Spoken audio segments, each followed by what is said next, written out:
Three, two, one, here we go. Rainman's Take podcast. Observations on the world we live in. My take on current events and other topics of interest. Also interviews with some really cool people. So let's get the conversation going.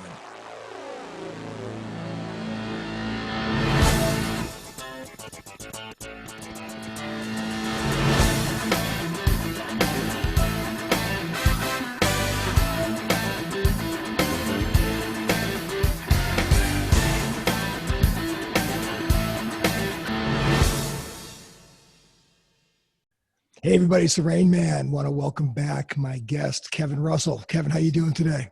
Absolutely wonderful, my friend. Doing great. All right. Happy to be here with you. Cool. If you guys remember, Kevin was one of my earlier interviews from last year. He wrote a book called Radical Enlightenment, My Guy on the Ninth Floor. And from that book, started up a practice of energy transformation.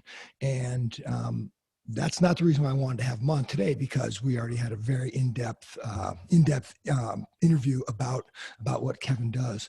But what caught my attention, and this was maybe about 2 or 3 months ago, was Kevin sent out an Instagram drop that basically said that his YouTube channel, Radical Enlightenment, had been censored and been shut down by YouTube. Yeah.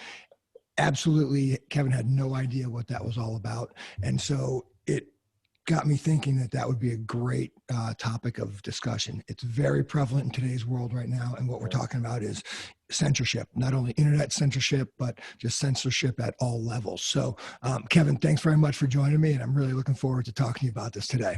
Yeah, my pleasure. I'm happy to be here. Happy to dive into it too. You know, there's so many, I feel like so often, with media, we kind of get glossed over, or things just get, we get the foam on top, and with everybody's attention span these days is kind of headline driven. But there's there's a lot of underworking mechanisms going on that create that. And, it's all built on algorithm at this point, to your point about looking at social media censorship or digital censorship. So yeah, I mean, to your point, I think it's as timely now as ever to really dive into. Yeah. So let's go ahead and start by just kind of explaining a little bit about what happened and how you found out that it happened to you. You know, it's funny, and I mean, but I by no means have a big channel on YouTube. We really just started it and gaining traction slowly but surely. And woke up, I think it was late April March, sometime in March, and woke up to an email saying you are permanently banned, and you have no access to any of your content. Basically, thank you for playing. And so, kind of a record skip. I was really shocked. I wasn't expecting it, first of all, based on the content that I was putting up, and a lot of the content centered around personal power, individual responsibility, and with responsibility, in my opinion, comes freedom, not necessarily the other way around, and really about self-empowerment, learning about yourself, diving further into yourself to then be able to start dismantling some of the states of dis-ease and conditioning and programming we all have. I thought it was fairly innocent and innocuous. And so I still am not sure if it was something that just got swept up by a bot, that's just looking for trigger words. And so, radical and enlightenment, those two together could have, raised a flag, or if it was actually something curated or cultivated as far as being shut down. So that's pretty much it. Just an email, and that was it.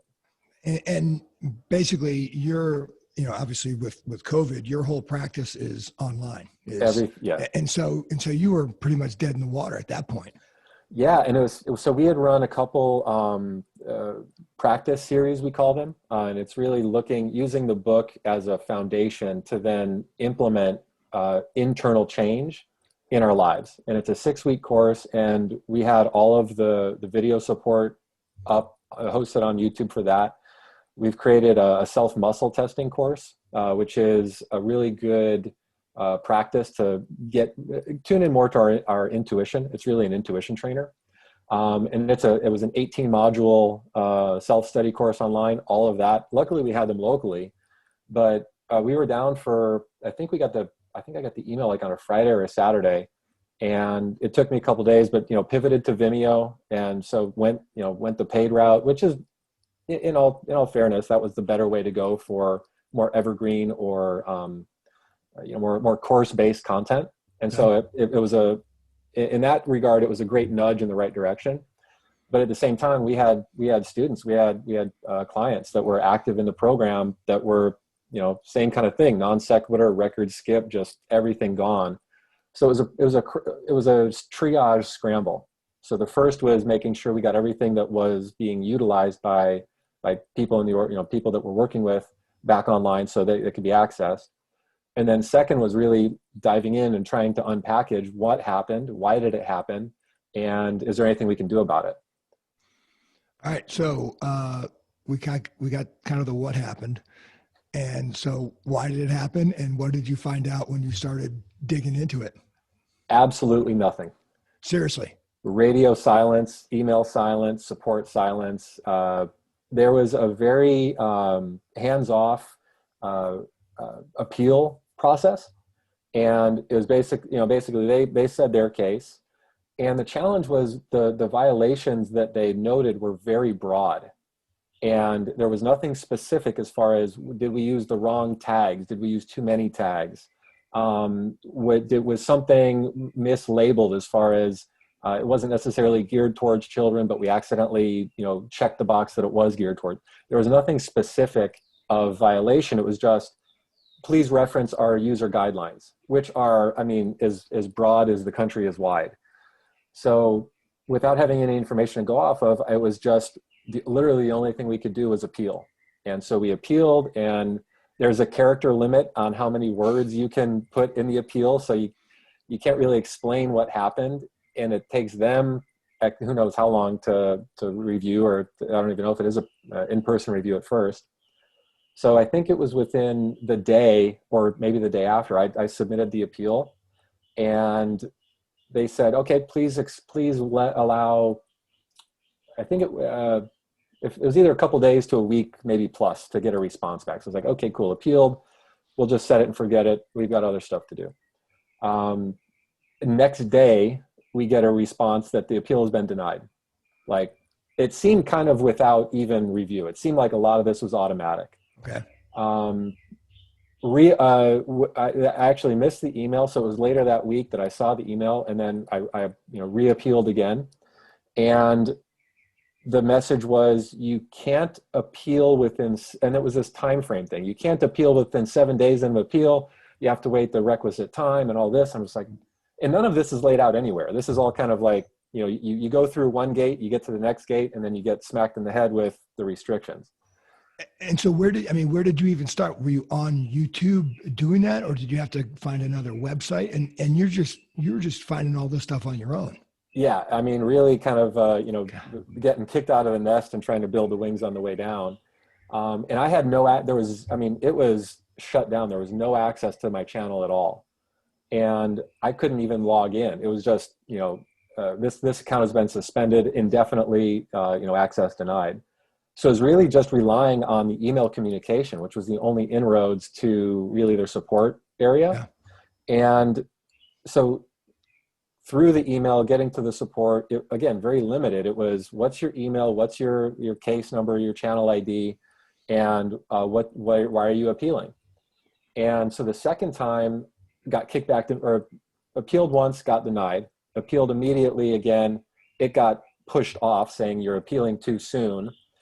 Waited I think it was a week, waited the week, submitted the appeal again, changed the language, changed the wording. But it was really, I was pleading. I was just like, listen, if I'm suspended, that's fine. I really want to know why. So I have more information moving forward. A big part of my thing is always moving more information to the I know what I know category. Yeah. From the I know what I don't know and I don't know what I don't know camps. And YouTube is basically part of the Google package. Was any other Google app or was there anything else that you were blocked out of because of that, or is it just? That's it. And I've got the Radical Enlightenment business account Yep. through Google. So email, Drive, all that stuff. Nothing complete. And that was the thing that I noticed, or I came to be aware of. Even within Alphabet or within Google, everything is very siloed, and there isn't a lot of cross-platform communication whatsoever. Um, kind of connected to this, so I actually had created the YouTube channel before I jumped on the business support suite with all the Google apps, and I had the email address with my hosting company. I had not started it with Google yet. So I had my email address, even though it's the same email address through the hosting company, going to YouTube. And then I set up the business stuff with Google after the fact. I could not connect those accounts. They're still not connected, even though it's the exact same email address, exact same content. And I emailed Google G Suite support. They said you have to talk to YouTube. Went to YouTube saying, hey, I just want to connect these accounts. Can we just consolidate or something and just drag and drop so it's all in the same bucket? They said, well, that's not us. You got to go to G Suite. So, technology is only as good as we are. And if we are rushing to bring products to market, or if we are, be reactive and putting a policy in place based on one thing, the reverberation isn't necessarily, we're not necessarily aware of it. And we're not even necessarily thinking of it, because if we're in that place, our job is to do our thing and get it off our desk. Whether it's engineering or product development or community management, whatever it is, it's solve this thing and get it off my desk. There's a lot of the approaches that I've seen, at least with a more corporate America. Yeah. And I'm sure we're going to get into this, but it's just one more thing that all the big tech guys that are involved in a lot of this sort of thing, they need to be reined in somehow. And and so let's get into that in a second here. So, yeah. So how long did it take? How long were you offline? So it was over a month, and it was on the fourth appeal that actually and again, it was, and I changed the language, and I had gotten a little bit more pleading with each appeal, just right. Like, I really don't care. I just want to know what the deal was so I can avoid it in the future. Like, help me help you. And so by this time I was kind of resigned to the fact that, all right, well, YouTube's just not going to be a platform that's available to us. And we had started shifting everything to Vimeo for video hosting. And it was just like, hey, it is what it is. Okay, we're just dealing with it. Kind of submitted the last appeal out of process more than anything. And it was 3 to 5 days later, got an email saying, oh, yep, it's been reversed, back to normal.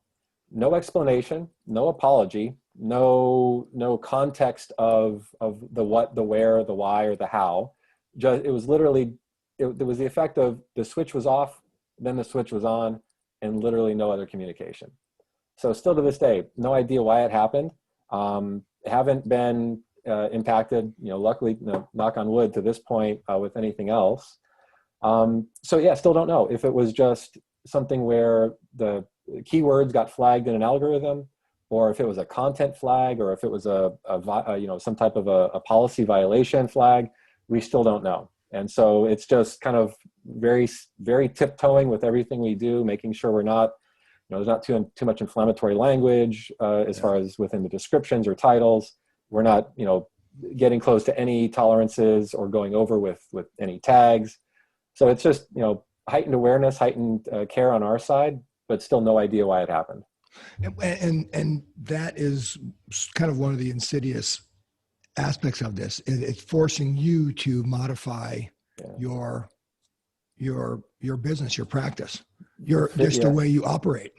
Yeah, is it that we have to fit into a certain shape to play ball? Is it, will the other shoe drop this month, next year? Yeah. Without any insight into the underworkings of the why, it's business as usual for the bigger organizations, and it's, hey, good luck treading water and swimming without any kind of information or assets to help you along on the on the little guy side of things, unfortunately. Wow, that's amazing. And so right now, is there a competitor? Because I know there's Rumbles out there, obviously Vimeo, but is there actually a true competitor? And I think probably Rumble would probably be the closest to it, to what YouTube can do and what people can use YouTube for. I think YouTube is by far and away the biggest. It's the biggest, most visible, most aware, most known platform. I mean, even Vimeo. I think Vimeo might be. Daily Motion is another one that's up there. But it's interesting where from what I've seen, I've been in technology for the last 20 years, on the design side of things. And it's interesting to see how the messaging and positioning of maybe if Google's number one, seeing like the second through 5 spots, seeing how they're pivoting with their messaging and their focus within video hosting. And so it almost seems like there aren't many players going head to head with Google or with YouTube, but people that are in the video hosting, video sharing space, they're looking to specialize within the umbrella to then be able to carve out their piece, is what I'm seeing is more of the approach. Yeah, I haven't really seen many challengers to YouTube, much in the same way as Amazon. I mean, I know there was that one that came in that Walmart bought, and I can't remember the name. It was a retail online, and I think their spend, their burn was in the tens of millions, if not hundreds of millions of dollars a year that was planned. Oh, Jet.com, that was it. And they did it really smartly because they knew what the cost would be to compete with Amazon. I feel like they had an idea that they probably wouldn't be able to unseat Amazon, but they did what they needed to do to prove proof of concept and efficacy to then be purchased, to then be acquired.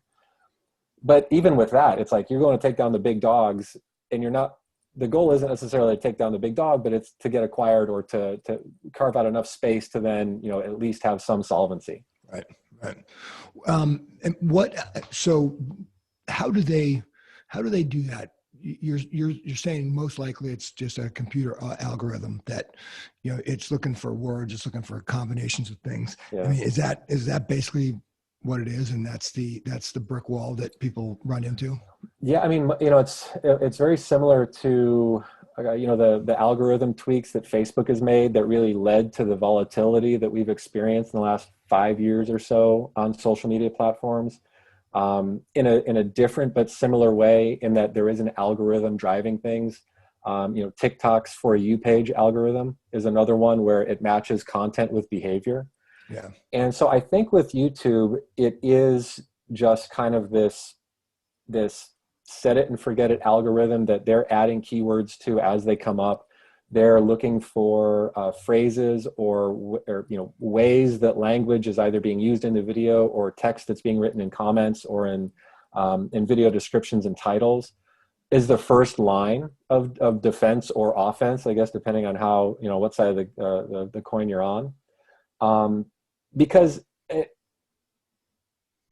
least with my experience, the way that it felt was once we did get to the point of the appeal or the ban being reversed and the appeal being accepted, it did seem like somebody finally took a look at it, because just the short amount of time that after this 4th time it actually was reversed.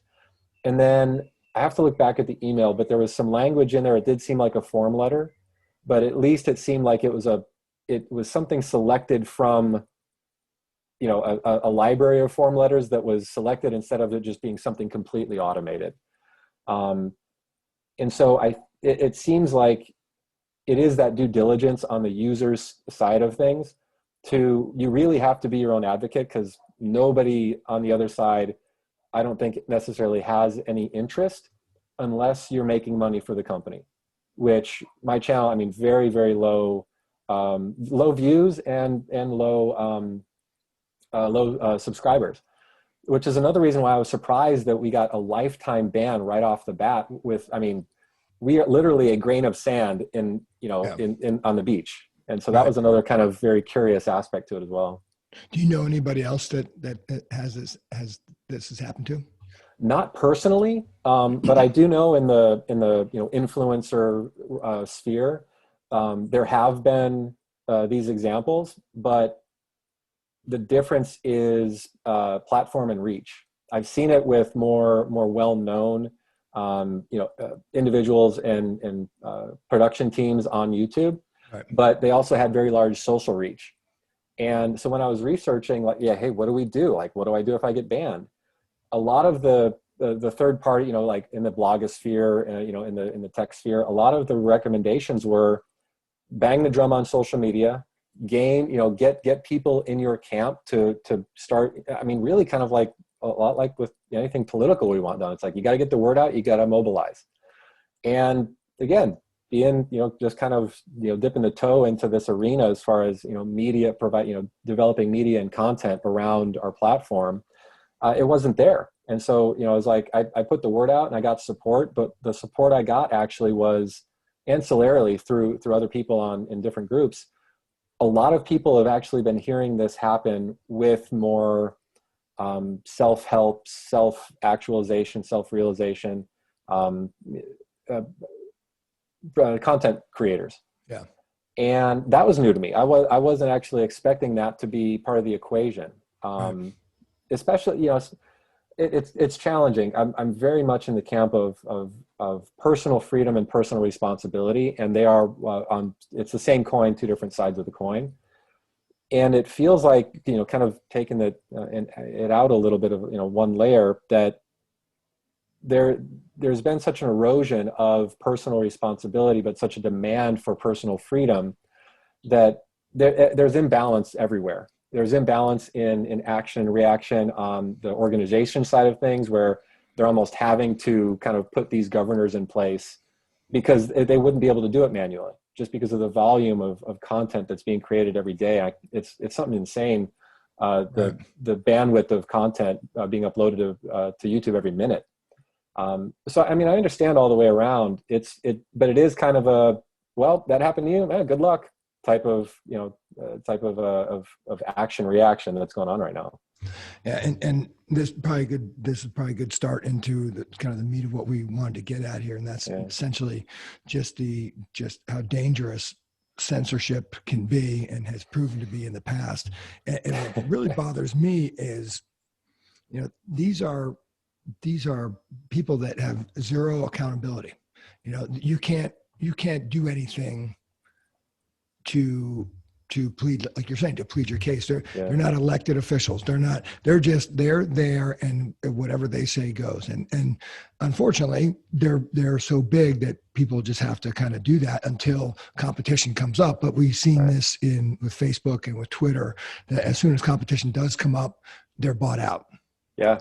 And so hence the reason why the government's trying to get involved here in all the antitrust cases, which I personally am a fan of because of this exact thing. These are 7 or 8 guys and girls that are basically dictating what people can see.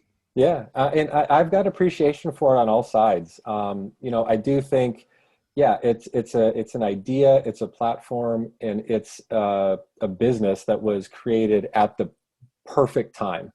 Much like with a lot of those foundational, social and media companies that kicked off in the mid 2000s, like 2007.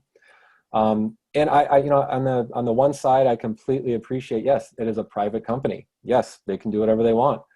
And I also appreciate that we've accelerated into an area that never existed previously.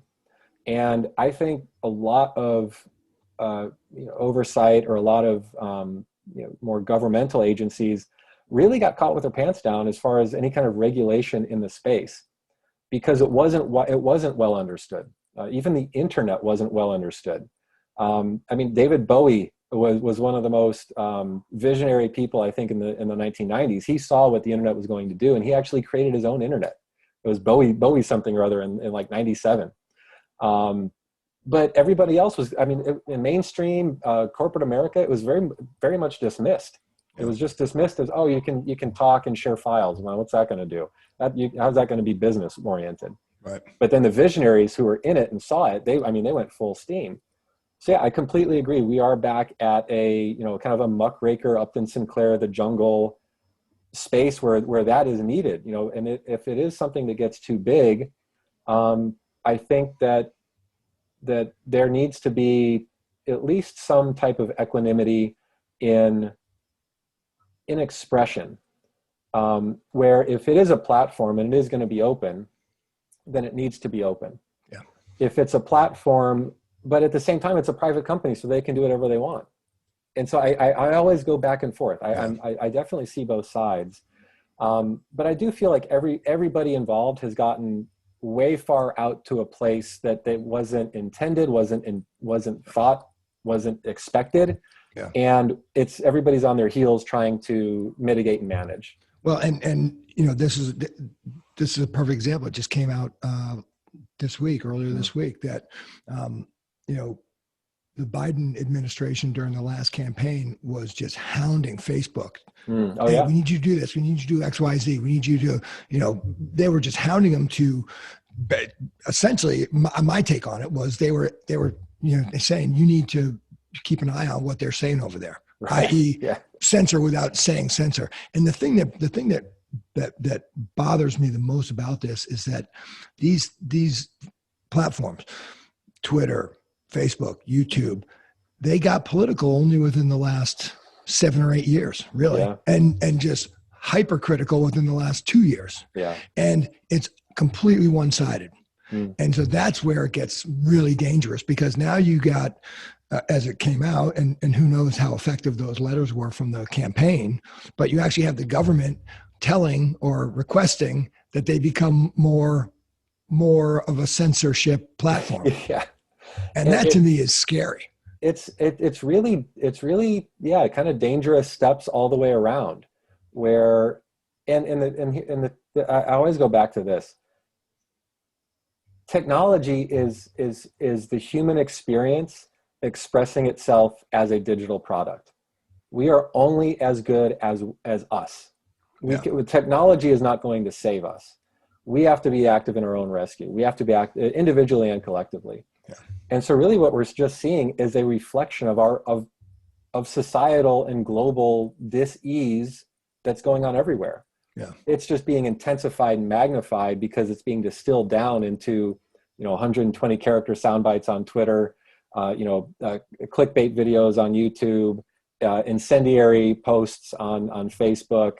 I don't know what's going on Instagram, but it's where everybody is so scrambling to say their thing and to have their voice, that we're not really self-regulating as far as what we are, or diving into what is behind these beliefs or these thoughts. And to me, that's where, underneath censorship is largely a reaction to challenges of power. And censorship on both sides is very dangerous, whether it's suppressive of the people, what we can and can't read, what we can and can't say, or if it is hiding something, like what we're seeing come out in Canada right now with all of the Indigenous schools and all of the mass graves. That was self-censorship on the churches and the government side of things, which is now coming to light. And I'm glad. It's like the more honest that the world is, the more each of us is going to have an opportunity to make our own informed decision and align with what we feel. Yeah. It doesn't give us license to say whatever we want, because that's a complete lack of responsibility for ourselves and for others. And so, it's one of those where it's like, I'm just thinking all these cliches, like, with great power comes great responsibility. Walk softly and carry a big stick. Like, have the information we can use instead of just spewing things out to get clicks and likes. And I agree with you. I think you're going after sort of the root cause of the problem that we're facing right now. Yeah. I'm trying to understand if there's any way that we can even get to that point. Yeah. And that to me starts with, okay, deal with the alligator closest to the boat and then work your way out. Yeah. And as you were mentioning that, the other thing that where you're saying, and anybody, it's a free country. We're free to say whatever we want, and people are free to dislike it and hammer you for it. Yeah. Obviously, you can't be screaming in a live crowd. You're liable to get beat up if you're saying something completely off the wall. And you know what? People, again, that is their right to do that. And absolutely. It's our right to not listen to them. And I guess what really bothers me is sort of this crazy offshoot of this whole censorship thing. And that is the whole idea of the smallest little slight is cancel them, get them off. It's and what I'm reading personally is that it sounds like a lot of those negative remarks are also bots, that they're just, and so if somebody were to say something controversial, and let's say they had the courage to stand up for what they said, I've noticed this, it takes about 2 weeks and all that stuff just goes away. And they go right back to their thing. Because there's another new shiny object that takes the attention away. And everybody gets so offended that nobody's offended, right? Everybody's so offended about something, and then all of a sudden that thing is still there, and they're like, okay, let's move on to the next thing to get offended about. And it's almost like that whole idea of society canceling out each other for offensive behavior. It's almost as if if everything's offensive, then what isn't, Right. Yeah. Well, and I think that's the thing. Everything will be offensive to someone. And so it goes back to that, it's not up to the platform to censor or the government to censor. It's up for us to decide, I like what that's saying. I appreciate that. I'm going to give more attention or energy or time or money or whatever to that thing. Or, nope, I don't like what's going on over there, but they're doing them. As long as it's not hurting it. And see, this is my big thing. I actually believe in ultimate freedom, as long as that freedom is not negatively impacting anybody else. Yeah, I totally agree. And so often there's agenda, there is intention, there is there's energy behind it that is intended to impact, and it's tended to either enhance or diminish another. Right. And that's where we get into this space of, we need to do something about that, because it's either going to be fair for everyone or unfair for everyone. Right. Because you can't have, then you get into this haves and have-nots, the star-bellied sneetches from Dr. Seuss, and that's kind of where we're at. We're chasing likes, we're chasing hearts, we're chasing because there's an inherent deficit within us that we are trying to fill with stuff out here. And we get into this maelstrom of, well, you can't say that, or you can't do that, or I can't believe you haven't done that yet. Everybody's doing that. As opposed to this appreciation of, hey, I'm doing this for me, you're doing that for you. I understand where you're coming from. It's not for me. Or I like where you're going. It is for me. And just leave everything else. But again, then we get into organization and orchestration of bots and of agenda with political cycles and everything else. And it does get really complicated, and it gets really entangled. And philosophically speaking, it seems like that's what's missing in our population, is that idea of, hey, I'm a sovereign individual. I don't necessarily need to go along with the herd. That seems like that is being definitely pushed away from the mainstream. And if you're not part of the herd, you are wrong and you're out. Well, and it's unfortunate because we've, and I remember the first time this kind of, and it's been around for eons. It's as long as humans have existed, and it's really out of survival. If you are not with me, then I'm going to assume you're against me. And it's these assumptions that we make that really get us digging our own holes, because we don't exist in a zero-sum experience. There is no such thing as black and white. Yeah, there's no absolutes. Right. And I remember this from George W. Bush, where, in the early 2000s and the whole war on terror, you're either with us or you're against us. I'm like, wait a second, let's rewind the tape to when we were supporting the Mujahideen and bin Laden in Afghanistan when they were fighting the Russians. So there is no such thing as black and white. Like, he was a freedom fighter and a good guy in the 80s, And then all of a sudden he flips to the world's most renowned terrorist in the 90s.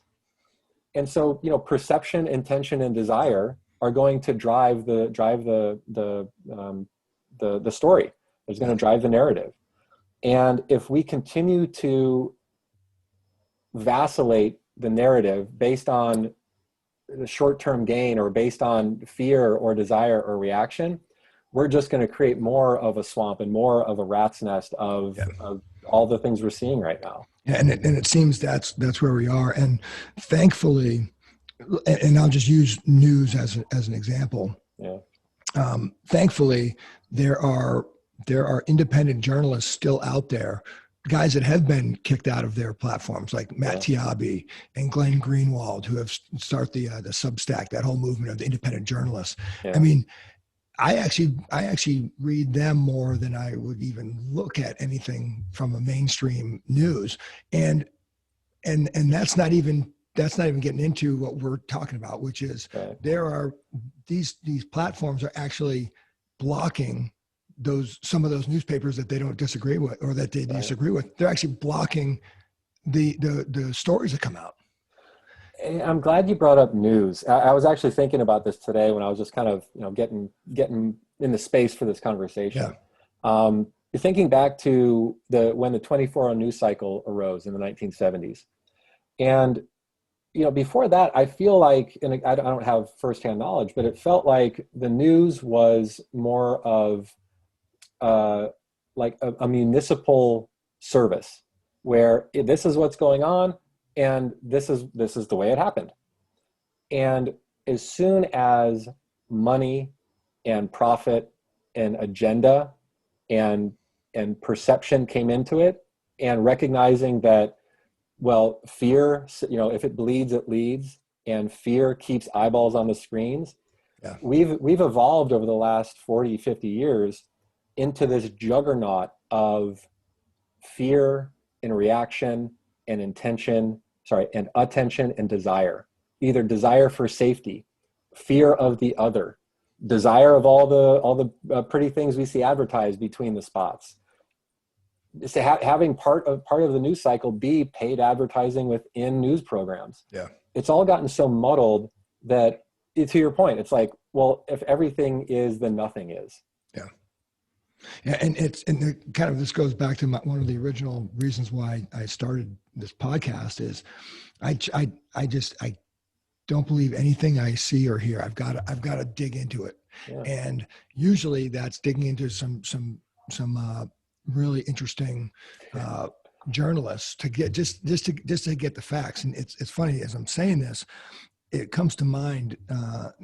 We were having a dinner party several months ago, and one of the people at the party, real liberal, is saying, you know, we need to have something that is the truth, that everybody can agree with. That's the truth. Yeah. And of course, his comment was, it needs to be the New York Times. Mm-hmm. And I said, well, you know, I can give you a list that's pages long of how many times the New York Times has rescinded what they've said as inaccurate. So we're at the point now where in order to understand what's going on, you have to go deeper than just listening to the news or reading a quick article on Twitter. I think any topic that sparks your interest, if it sparks your interest enough to have an opinion on it, hopefully it'll spark your interest enough to source where this is coming from. Yeah. Yeah. And I mean, honestly, look at a far left and look at a far right, and then look at a neutral. Look at Reuters. Yeah. You know, I mean, even Al Jazeera, I think, is doing an actually really good job of being more reporting than agenda based in some aspects. You know, and this is where, for me, we get to the difference between truth and honesty.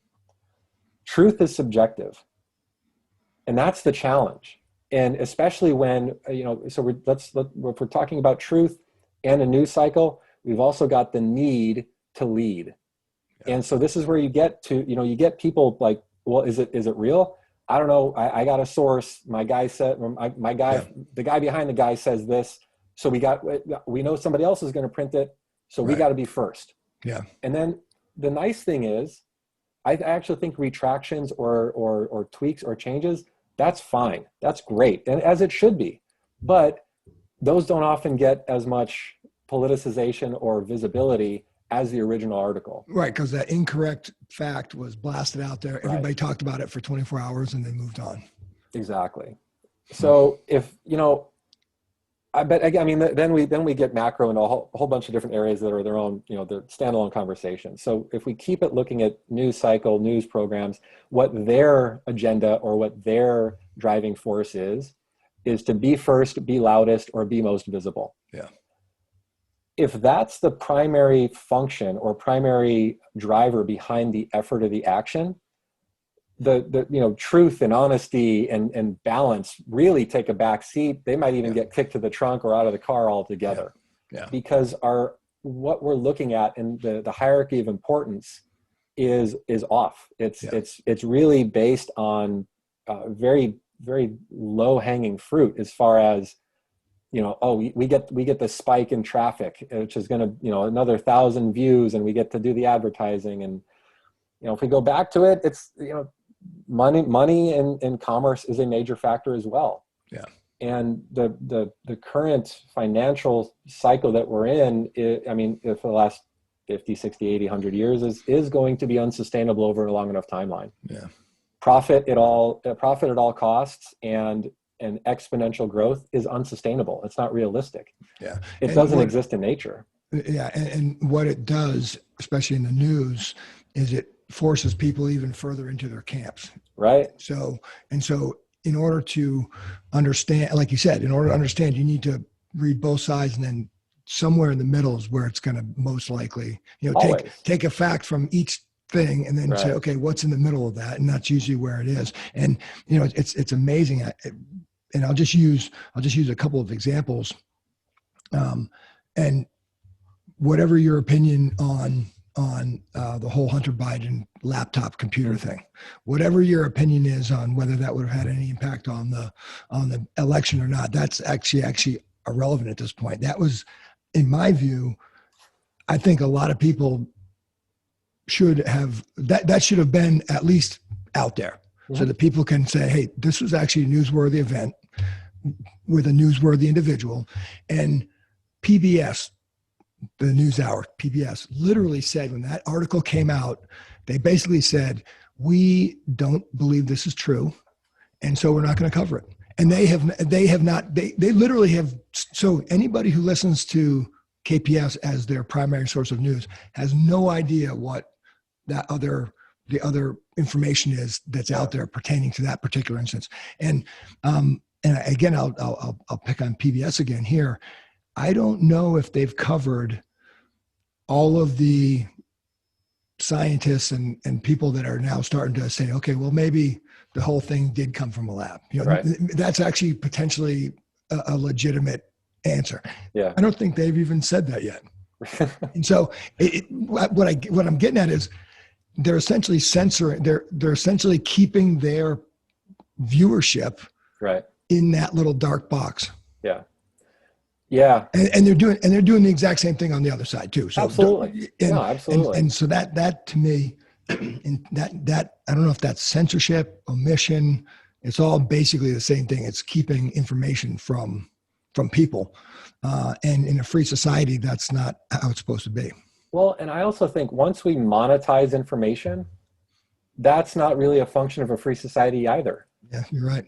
And it's this bleed over of informed decision-making and profit.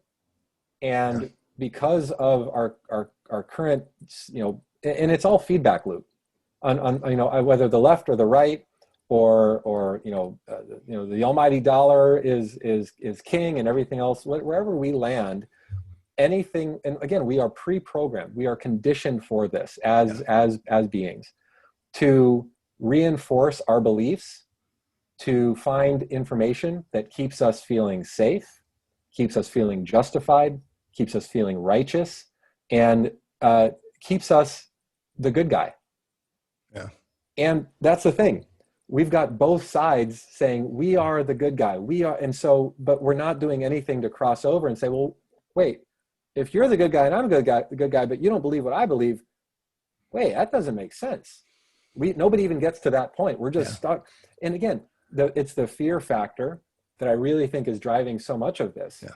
because the information we get keeps us in reactive states. It keeps us in low-grade fight, flight, freeze our entire lives. Yeah. So that's where we get into judgment and comparison, and seeing these influencers with, it's like the travel reporter that goes to all these amazing places. They take all these amazing pictures, and it's this affluenza, where it's this, that's this disease of affluence, of I need that to be happy.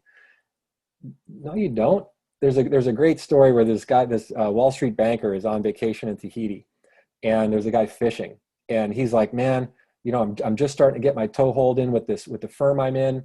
10, 15 years, I'm going to make partner. Then I'm going to be able to get my commission's going to balloon. 20, 25 years, I'm looking forward to it. I'm going to be right where you are, enjoying my day fishing. And the guy looks up and he's like, just do it. Like, what? Why wait 30 years? I'm doing it right now. Yeah. So it's this sense of like, when this happens, then when X, then I will be happy. I will be, once we get rid of these liberals, then we'll be a strong country again. Once we get rid of these right-wing people, then we'll be, we can go back to being a world leader again, whatever the narrative is. Yeah. And I feel like there's both sides are shouting into the mirror. And if we would just drop the mirror and actually see each other as people, a lot of this goes away. Yeah, I totally agree. What do I want? I want the opportunity to live my life freely. I love that we have, to varying degrees, safety and security in this country. It's very, very dependent on socioeconomic and geographic location, which is awful. But there are certain things that exist that are universal. And if you've ever traveled, it's just like everybody just wants to be able to do what they're doing, live their life, have their family be safe, have enough of a secure foundation. So I do have an opportunity to get a job somewhere or to start a business somewhere. And outside of that, it doesn't matter. I know, dude. And you're killing me, because I'm just realizing it's that concept of, and I don't know if I ever told you this, and I don't think I did, but Mimi and I were in Spokane, Washington last year, and we went into this art gallery, and this, the back hippie, it was an art collective, and it just happened to be his day working the register. And so we're chit-chatting with him, he's showing us around. It's great. And we just started talking about sort of politics, and he had one of the greatest lines that has stuck with me, and I completely agree with it. And it's essentially what you just said. And that is, if you're talking to somebody, always ask yourself, what if I'm wrong? What if I'm actually incorrect and this guy is, and that hit me like a ton of bricks, because I have a tendency to dig the heels in, and, let's go for it. Yeah. That takes, which I think is what you were just referring to, that takes a person who's really comfortable with who they are. Yeah, comfortable with who they are, or at least willing to be self-reflective and self-aware. I think that's that is kind of the benchmark for to be able to entertain different thoughts that might be separate from how I'm feeling or what I'm aligned with. Yeah. But again, I mean, now I go immediately to our education system. We're not set up that we're not teaching individuals how to be self-aware, how to be self-sufficient, how to be successful. Take it back to when the education system was developed in the United States. It was the Bilderbergers, it was the DuPonts, it was the Rockefellers that had influence at very high levels of society, and they wanted to create an educated enough workforce for factories. Yeah. Which, I mean, it was part of the Industrial Revolution. It was part of the effort and the structure that got us here. But we are in the digital age, and nothing has evolved into the digital age except for social media companies, technology companies, and the internet.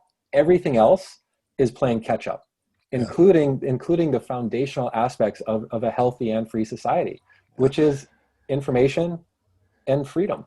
Yeah. And dude, it makes me realize that we're not as, we're not as, maybe I'm just naive that I want everybody to be able to have that ability to be responsible with what they read, Yeah. and because if we were in my utopian world, if we were, you could handle all the shit that's out there, and you could filter all that shit that's out there to the stuff that that is important or that you need to know, and then you can make your informed decision. But maybe that's not the case. Maybe we don't live in that world right now, and that's my libertarian utopia as opposed to the socialist communist utopia. Well, and it's interesting with, and it's funny that the more I've dived into kind of both camps, I started off, it's like, okay, libertarianism is this way, socialism is this way. And then I kind of come all the way around. It's like, they're actually not socialism so much, because that's control of the few, the control of the few over the many, which is not, it's not, our human nature is sovereignty and freedom. And those levels of control don't work. And we've seen it time and again where the experiment has been attempted, where it doesn't work. On the other hand, I think what we're currently in, which is more like a plutocracy of capitalism. It's not true capitalism, because it's the haves that are really dictating everything. There's not really a free or open market. And so there's shortcomings on all the way around. But if we look at it through the eyes of radical responsibility and radical freedom, I think that's actually an internal marriage of libertarian ideals and also community ideals. Yeah. I am sovereign. I'm exercising my freedom, and that only has to do with me. Right. The second we start impacting or influencing or affecting someone else, that's not freedom. That is, it's basically, well, there's a great quote that I came across. It's actually a song lyric. It basically devolves into privilege. So the line goes something to the effect of, freedom, how is it? It's either freedom for all or privilege extended to the few. And so we're in this experience where there isn't necessarily true freedom, but those with the means are extended certain affordances that have a freer expression than others.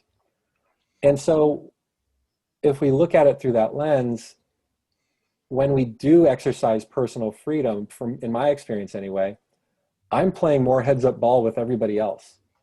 There's a great line from the Louis C.K. show when it was on FX, and his daughters were, one of his daughters was complaining because she didn't get a popsicle and her sister did. And he's telling her basically, sometimes life is unfair. It's not always going to be equal. But the only time we should look over somebody else's fence is to make sure that they have enough in their bowl, not to compare how much we have in our bowls to theirs. Yeah. And I do think there's a potential. I don't see it being exercised or expressed now, but I do think there is a potential to have this space that we can all get to of freedom and responsibility for self, which then extends to responsibility and caring for others. Because if we are free, I want everybody else to experience this too, but not at the expense of oppression or dominion over anyone else. Yeah, and I think unfortunately that I don't know how far into the future that can be, because it seems like right now we're at the in terms of bringing it around to the whole censorship thing. There's a few people that are dictating exactly what we're supposed to be doing. Well, and if you pull out that macro lens just for another second and look at the internet and look at social media as a being, as an entity, social media really kicked off in 2007, and we're in 2021. So the entity we're talking about is right in the middle of puberty and right in the middle of kind of the height of jackassery, if you will. And it was created from us, and we are feeding into it. And Yeah. so we're in this gestation growth phase. I mean, if I'm really glad we didn't have social media back in the day, because some of the stuff that I was spouting off, or doing literally the jackassery when I was 14, 15 years old, I would be canceled in a heartbeat today. Yeah. So we're having this coming of age with technology and with us, with humanity. Yeah. And the accelerator is technology. But Yeah. we are seeing, we're seeing those bullies on the playground that are having all of this, all of this clout, unfortunately. Yeah. And with that being said, the one thing that I think I'm seeing here, and I've been kind of watching it, is especially the people that do get canceled, or that, the Twitter sphere is like, get rid of him. We want this guy gone. We want his business gone. We want his children excommunicated from Yeah. It seems like when that happens, his side comes in and basically bails them out. Bails them out in the sense that don't worry about it. You're not going to go under. We're going to support you. But unfortunately, as I'm saying this, it's pinning people into their corners. And it's strengthening both of those camps. Yeah. And so it's, right now the bully has got the big voice right now. It's a shame. Yeah. And it's a shame, because that all it takes is to knock him in the nose, or her in the nose once, and they're not a bully anymore, which it kind of, going back to my original point, that's kind of how I see that person who just stands their ground and just takes it for a couple of weeks on social media, and then everybody moves on, and they just continue trucking along. But it doesn't have to get to that point, because there's a lot of people out there that don't have that fortitude to be able to stand that, and they'll immediately fold and whatever it is, apologize or get themselves off the platform, whatever the case may be. And I think part of the there's one thing that just popped into mind as you're sharing that, was the opportunity for growth. And I feel like collectively we're really arresting that. We're not really enabling or allowing anyone to experience or express growth. We're holding people to either where they were in a completely different time, in a completely different context, and acting as if that's happening now, or it's something that's happening now, to your point about those two camps kind of reinvigorating or recharging each other because of that conflict, because of that retreating to the camps. That is really, it's really dampening the option or the opportunity for any meaningful growth in any direction. And it's really, it's kind of like we're stuck in a loop a little bit, and it's this fire of this wildfire that's burning through everything, of censorship, self-censorship, because of fear of repercussion, organizational censorship because of either business or backer or influence factors, or governmental censorship, where it's control and power. Right. And it's this perfect storm where, before there had been, a few or one or the other at different times, but now it's just all of it happening all at once. Yeah. And it's a tornado, it's like a Cat 5 hurricane. And what do you think, how long do you think this will last? And because it almost seems like we're at the point where it's just starting to feed on itself. It's just starting to eat, the snake is starting to get at its tail. The Ouroboros, Yeah. And so do we just have to put up with this for a few more years, or what do you think? Is it going to be a decades long thing, or? So as far as the work that I do, I've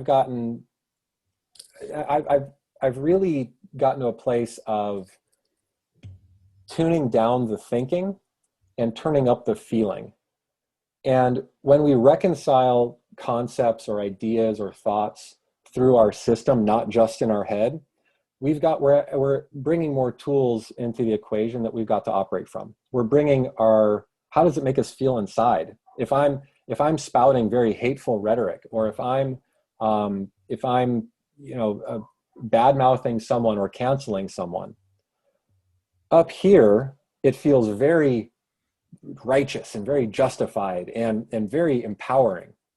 But to your point about flipping that script, how would I feel if I was on the other side of that?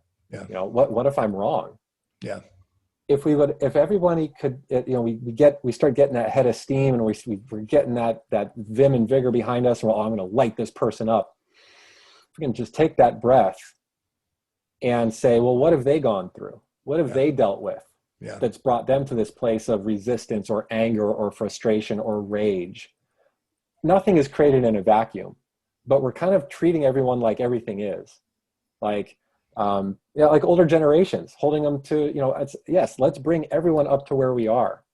But if we do it through ridicule and judgment and in dismissal or cancellation, all we're doing is adding fuel to the fire. Yeah. We're not inviting anyone in. We are pushing more people out. And the only thing we're going to get is more of the same. Yeah. So timeline wise, I feel like we are on the mid-range.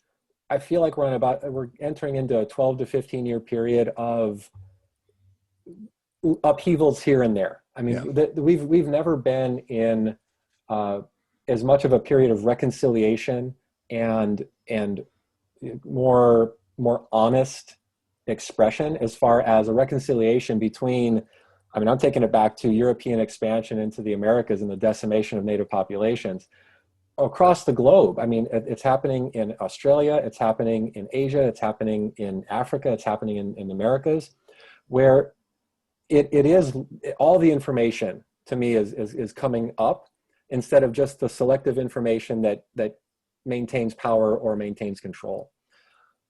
That's not easy for many people, and it's very dangerous for a lot of people in power because it undermines their whole platform. Right, right. And so there's a lot going on, but there's also a lot more people waking up to or coming to in awareness or having an aha moment of these connections. I know there's I think it was what was it? A black reverend, I think, and he's in the South, and his name escapes me. So if anybody knows his name, please share this wherever you're hearing or listening to this. But he's actually taken it upon himself to basically embrace white supremacists and KKK and have a dialogue and open up a channel. I watched a program about that. Yeah. And it's amazing the connections we can make when we just take the time to look at another human being in the eyes and open ourselves up to maybe just taking a step or two in their shoes. Yeah. Just in our minds. We don't need to actually do it, but just expand our awareness and expand our capacity for understanding. Let's not even talk about compassion. Let's just say understanding. Yeah. The more understanding we can cultivate inside, the less reactive and the less resistant we will be to anybody else's way of doing things. Yeah. But we're on this treadmill. We're on this loop with where we've come from education and influence and media and what we allow ourselves or what we enable ourselves to take in. That's those thorns in the pod that are keeping us very reactive to the world that we live in. The first thing that came to my mind when you were talking about, how all this information is coming out from the past, and I completely, I think that's a good thing. We should learn from our past, and I think we have. My personal view is they take that, like you were saying, you can't judge something that somebody did 10 years ago to what they are currently, and that and that's in the macro level as well. I mean, obviously this is going to piss off people, but it doesn't matter. The fact that the United States is where it is, and in my view, it's still that shining light on the hill. Everybody in the world wants to come to America. Yeah. And it bums me out when I hear these groups that are trying to tear it down based on something that happened 300 years ago. We've obviously moved beyond that. Well, and for me, there's challenges to that in a couple of different ways. One, from my interpretation, there are certain things that have been written into existence and perpetuated through policy and law that have really kept the energy that was around, and let's just call it out, around slavery, around westward expansion, around manifest destiny, that one hasn't necessarily been reconciled from a standpoint of saying, hey, listen, from a leadership standpoint, we are aware that all of these things happened. We are aware that that vast swaths of humanity were decimated to create this country, all the way across the board, from the African slave trade to the Chinese workers that came over, the Irish workers that came over, the Latin American workers that came up, that were the foundational backbone of this country. It would not have been built without all of this labor that was desirous to get here, and that was taken advantage of. So I think that's one part of it. And the word that has been rattling for me recently is reconciliation. In order for there to be reconciliation, it has to be addressed. And I feel like there are those in power who are so afraid of even addressing it that it's perpetuating some of this stuckness. Yeah. One of the most powerful things that anybody can do individually, and I'll extrapolate this out to the macro as well, is to lead with openness and to lead with vulnerability. But it's so dangerous for so many, especially at the macro level. But it's otherwise it's just like two oak trees just in a stare off, because one is not moving and it's not shifting from kind of, the talking points. Yeah. The other is demanding change, and there's really nothing going on to enable change to happen. Right. So and again, there's censorship there. It's like, and again, like we're talking about the country level, let's take it to the family level. How many generations of people have had stuff swept under the rug of either, Uncle so-and-so, yeah, we know about him, but we don't say anything. Yeah. Or we just dealt with this with a client recently where, this is in the 60s, the mom she got pregnant with an assault, and there was so much shame and fear in the family, she got sent away to a different state for the duration of the pregnancy. And all of the trauma and everything that else that was part of those actions and reactions was reverberated throughout the generations. Yeah. That's just a single family with a single example. Let's take that to the collective of the country. And there's a lot of collective generational trauma that's still present that it's not been reconciled individually, and it's not been either accepted or spoken about at the macro level either. And it's just this, like, we're just going to stay in this kind of, shame, fear, guilt, power structure until we can get over that. We can get over ourselves to the extent where, right now it's an amazing country. It has been built on a lot of pain and a lot of hardship and a lot of decimation. Okay, both things are true. Now what do we do? Where do we go from here? Yeah. And we haven't collectively gotten to that coming together of, okay, how do we transform this? How do we take all the raw material that's gotten us to where we are and make it even better for even more people? Because we're retreating into these camps of, nope, it's only going to be better for me, and I don't care if it's better for anybody else. But it's like we rise together or we fall together. This is humanity. This is not red versus blue. Yeah. But that's where we've reduced it down to, unfortunately. Yeah, no, I agree.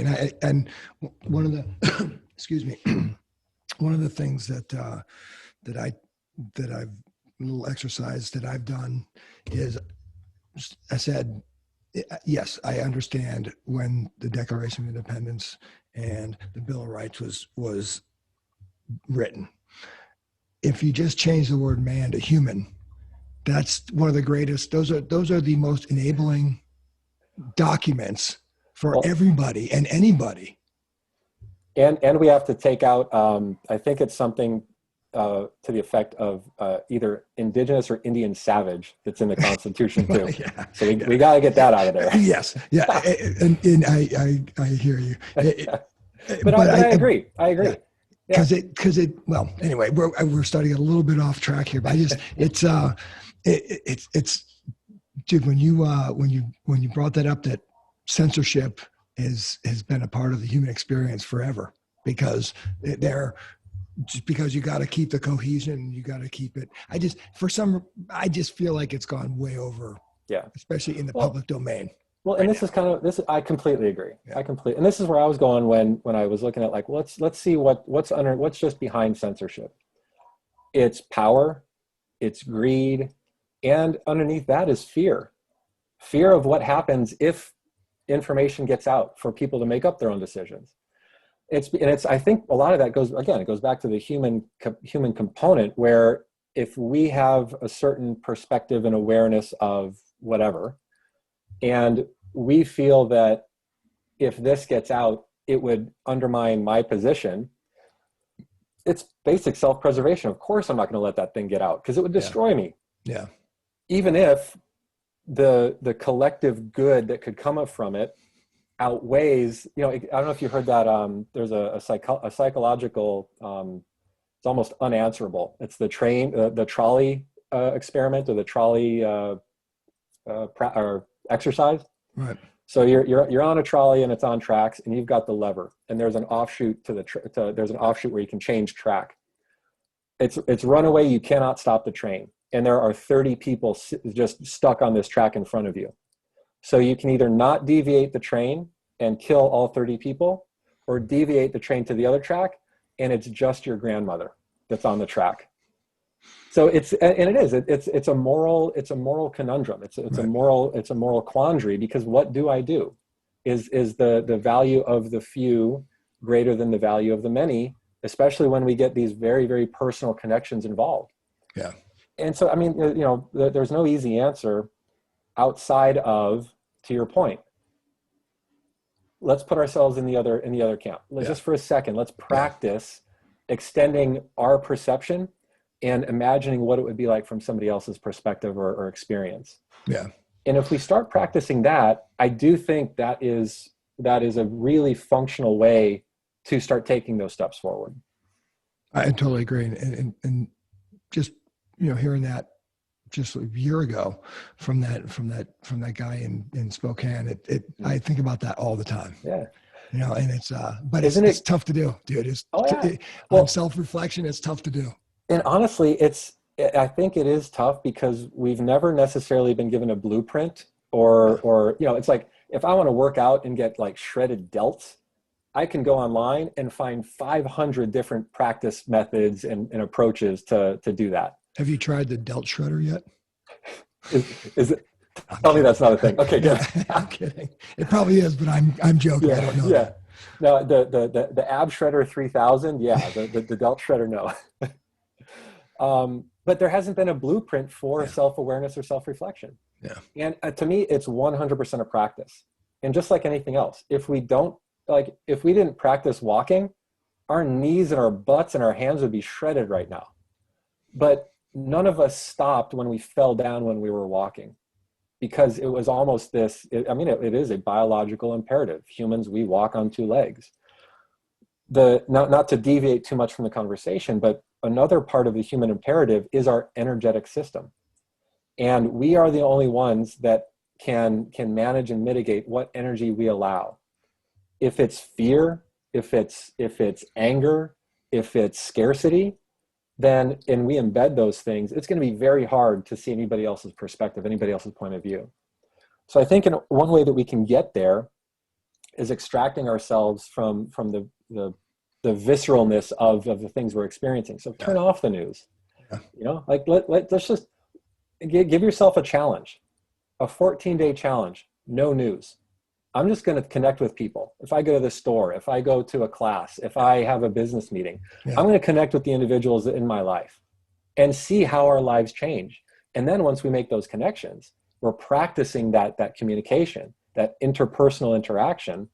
We're going to be able to get to, I wonder what, Jeff's a really great guy. I wonder what, I remember we were talking and he had just a weird, he said something really, it was just an innocuous statement, but the way he said it, there was energy behind that. I wonder what that's all about. The more we can be curious, the more we can have wonderment, like, wow, I have this thought. I'm seeing this information out there. I wonder what other people think. Yeah. Instead of just retreating to these, well-defended camps of assumption and perspective and our inner truth, that might not always be honest. Yeah. There might be stuff behind that, but it is a practice. It's this daily practice of catching ourselves in reactions. Because if we're just allowing ourselves to live in reaction, our hands are off the wheel, and this thing is being driven by itself. This body we're in, it's on autopilot. Yeah. And so it's that daily practice of awareness and perception. And there's tools and techniques out there. They abound. Quite a few are in the book, but wherever we come to them, going back to that, we have to be active in our own rescue. Nobody's coming to save us. We have to be active to some degree. It doesn't have to be, do everything on our own, but at least taking those first steps of self-awareness, of putting ourselves in the other person's shoes. It might be counter to our programming because of the families we've grown up in and the generations of influence that have brought us to where we are now. But the opportunities are for each and every one of us. Yeah, it's I immediately think of the Stoic statement: only care about the things you can control, and the things that you actually have total control over are very few. One is your mind and how you perceive things that are happening around you. I'm such a huge fan of Stoicism in general, and the thinkers that really birthed it into being. And ironic or funny enough, Ram Dass, who is he's in the more spiritual, crunchy New Age movement from the '60s. He even had a truncated version of that, which was, he actually asked his guru, like, how do I find enlightenment? What do I do? And the answer was, be honest and love everyone. That's it. Yeah. But the honesty part, that's the tricky one. And that's where there's so much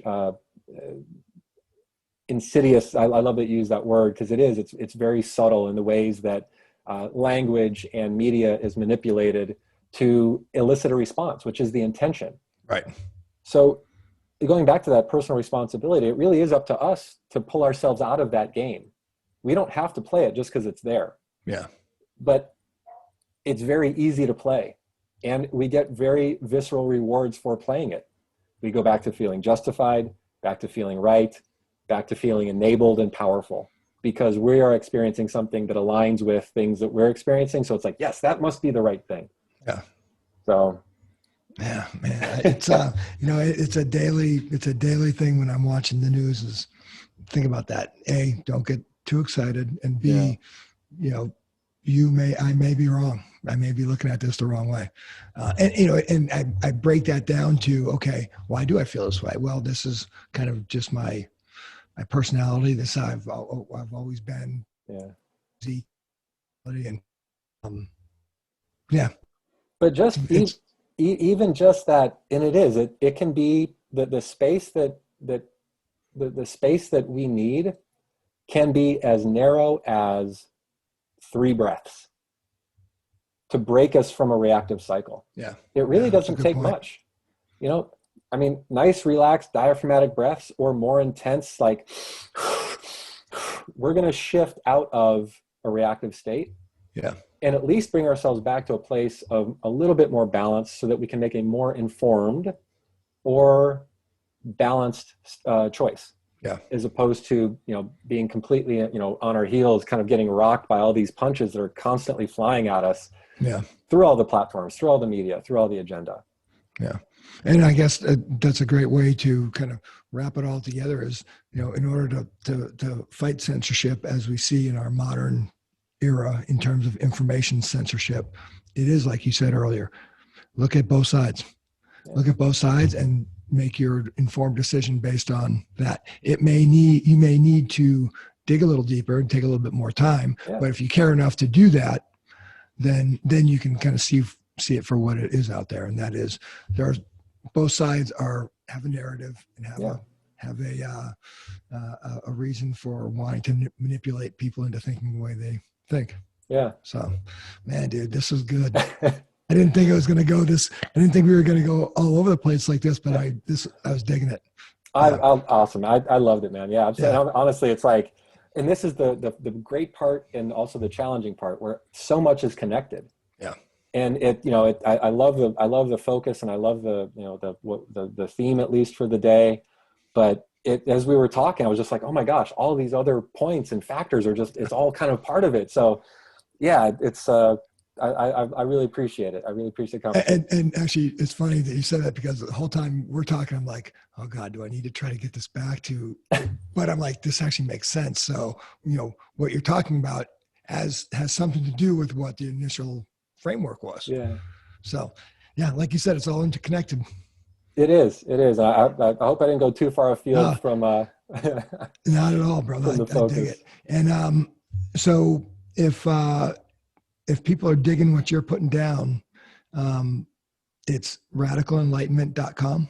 That's the place. Yeah. And the book is Radical Enlightenment, My Guy on the Ninth Floor. You can get that at Amazon.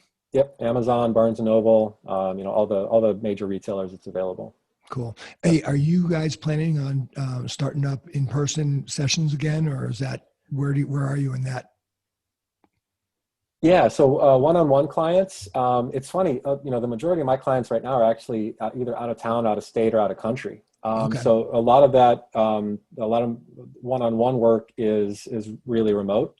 If there are individuals that are in town and they prefer an in-person one-on-one, that's absolutely available. We're not, there are no large gatherings or anything like that. Yeah. So we're really back to business as normal as far as that goes. And then we have a few more group-based practice. We call them practice series. You can think of them as workshops or, like intensives. And we've got another one that's launching in September, and then another one a little bit later in the fall. The September one's focusing on having radical relationships in the most positive way you could think about that. Yeah. And then the one following that is going to be a radical living practice series, which is a little bit more more personal than interpersonal. Right. And those are Zoom, those are remote, so anybody anywhere in the world can attend. And then as far as in-person group stuff, it's really funny. The whole lockdown and pivot to digital has really opened up this window of opportunity for connecting people across the globe. So in that regard, I think we'll probably keep it global, and then there'll be some retreat and some more focused experiences that will be in person. Gotcha. All right, dude. I'm going to ask you one last question. And is this the reason why they kicked you off YouTube? Was the word radical? Why do you call it radical enlightenment? So something radical is an evolution or a change from Kick him off. Yeah. Evolution, change, no. So radical is I love that. That's great. It's a shift from a current paradigm. It's a departure from business as usual, is kind of my interpretation of it. Enlightenment is, for me, simply gaining perspective, insight, and information so that I am decreasing my dis-ease inside. I'm decreasing my struggle. I'm decreasing my resistance. I'm decreasing my my unhappiness, and getting more to a place of balance. And it was one of those where it's funny. I had a friend who read the early manuscript, and he gave me some reflection. One of it was, hey, you're kind of going both barrels full force with all the text in the book. You might want to give people a few rest points, within the text. And I took that to heart, and that kind of helped with the format and the structure. The other thing was, at the time, the book was just named My Guy on the Ninth Floor, and he said, it's more than that. That's part of it, but it's a bigger text. It's a bigger it's a bigger book than that. And I can't remember exactly where radical enlightenment came to me, but as soon as I put those words together, it hit like a depth charge. Yeah. And I was like, for me, it was a radical enlightenment, a monumental shift in one afternoon from what I knew at the time to what I became aware of after. And it was just massive expansion. And it was a very radical experience in the most amazing way. Yeah. Radical generally has a negative connotation to it, but it's kind of in keeping with what we've been talking about today. It's breaking you from that cycle. Yeah. It's breaking you from that the news and trying to figure out what else is on the other side. That's what, so interesting. Well, and that's where I love language. If we look at, I think it's apocalypse, or wait, yeah, I think it's apocalypse. In Greek, that just means a revealing, an uncovering in ancient Greek. And so the more we can pull back the layers and dig a little bit deeper and get more information, the more opportunity we have, the more choice we have, the more freedom we have. I love it. All right, my brother, this is awesome, man. Always a pleasure, my friend. Thank you very much. Kevin Russell, Radical Enlightenment. Kevin, thanks, brother. Ryan, thank you so much. Have a great day. Looking forward to catching up again soon. Absolutely. Hey, real quick, everybody, if you're in the police department, fire department, or first responders, or the military, if that's you out there, thank you very much for your service. Stay safe. Everybody have a happy 4th of July weekend. Kevin Russell, thanks again, brother. Thank you so much. And thanks to all that serve. Appreciate it. Very cool. All right, guys, it's the Rain Man. Thanks for watching. Thanks for watching Rain Man's Take, Observations on the World We Live In. If you like the content, don't forget to hit the subscribe button below. You can also follow Rain Man's Take on Instagram at Rain Man's Take. Also, check out our website at www.rainmanstakepodcast.com and send your comments to rainmanstake@gmail.com. Keep an eye out for future podcasts, which will be coming out every Thursday at 5 p.m. West Coast time.